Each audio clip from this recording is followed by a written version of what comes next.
Hello everybody, it's Miss Amy from the Grass Valley Library. Thank you so much for joining me today for another episode of Random Acts of Science. So today we are going to be talking about saltwater and the density and how that works with buoyancy. So there's a couple things you're going to need to do this experiment. You probably have all of these things at home. A measuring spoon, a couple of eggs, just raw eggs, don't boil them, a couple of glasses that you can see through, hopefully, some water, and some table salt. And that's it. It's super simple. So what we're going to do is find out if eggs will float or sink in regular water, and then we're going to compare that to the saltwater mixture that we're going to make.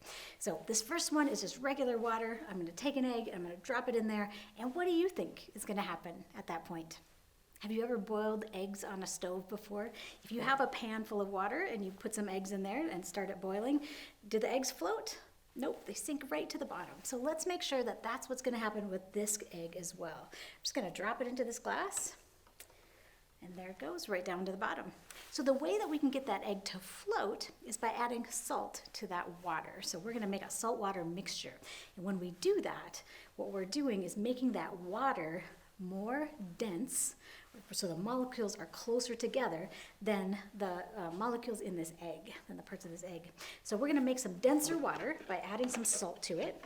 You might need to experiment a little bit. I've had to do this experiment a couple times to get the proportions right, but I'm going to add about 2, maybe a little less, tablespoons of water to this glass. And then you need to get it to completely dissolve so that it's filling in all the gaps in between the water molecules so that egg is unable to fall through that. So that's our goal. I'm going to stir this for just a minute.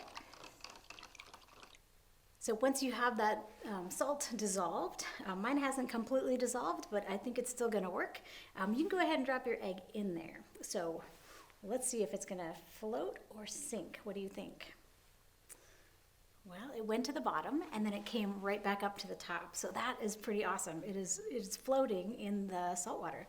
If it goes to the bottom and it doesn't float, you can add more salt until it does float.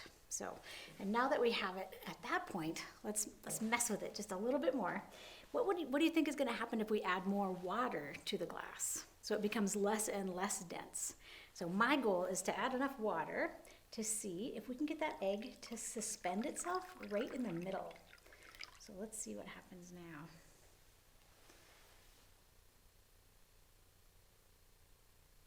Oh, it's bouncing right along the bottom. I bet if I added a little bit more salt right now, it would come back up and kind of hang right in the middle. It's kind of doing that right now. So this is a really fun one to experiment with at home and put more salt in, put more water in, see what it takes to get that egg to float.